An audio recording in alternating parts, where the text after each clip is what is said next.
Alhamdulillahi Rabbil Alamin. Wassalatu wassalamu ala Rasulillahil Karim. Amma ba'd.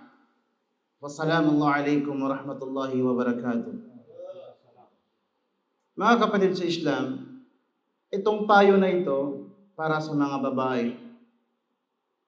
Tayo may asawa, may kapatid na babae, may ina, na dapat nating payuhan or bigyan ng nasiha, paalalahan.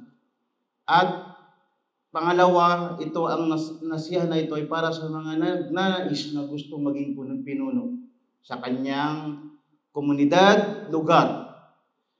Dahil ang mga bagay na ito, ang pagiging buhay may pamilya, may asawa, at pagiging pinuno ay napakalaking responsibilidad. Una dyan, may batas ang Allah subhanahu wa ta'ala na binigyan kung saan binigyan din ang mga bagay na ito.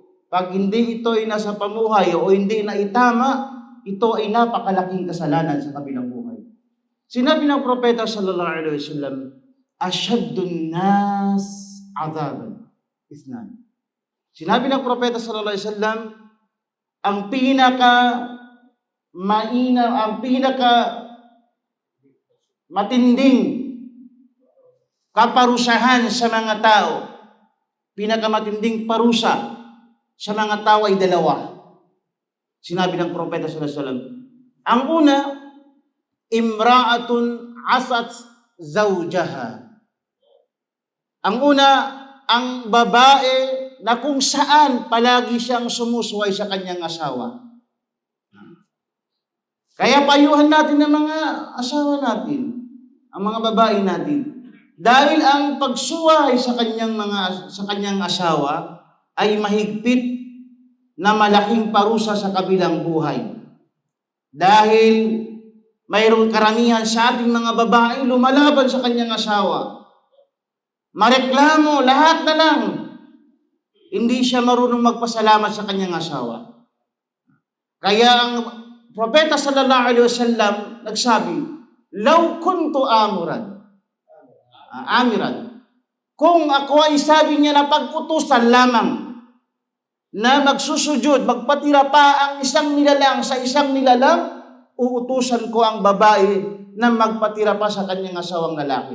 Ngunit hindi yon pinagbigyan sa kanya ng Allah subhanahu wa ta'ala. Ganon kahalaga ang pagrespeto sa kanyang husband.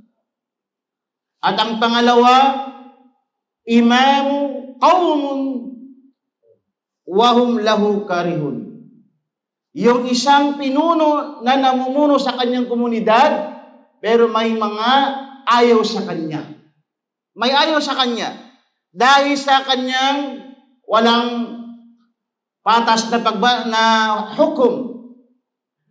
Marami siyang ginagawang masama. Hindi siya adil. Kaya ayaw ng mga tao sa kanya. Kaya kung hindi mo kayang maging adil, patas sa mga tao mo, at hindi mo kayang respetuhin ang husband mo, mas mainam manatili ka nila kung saan ano ka.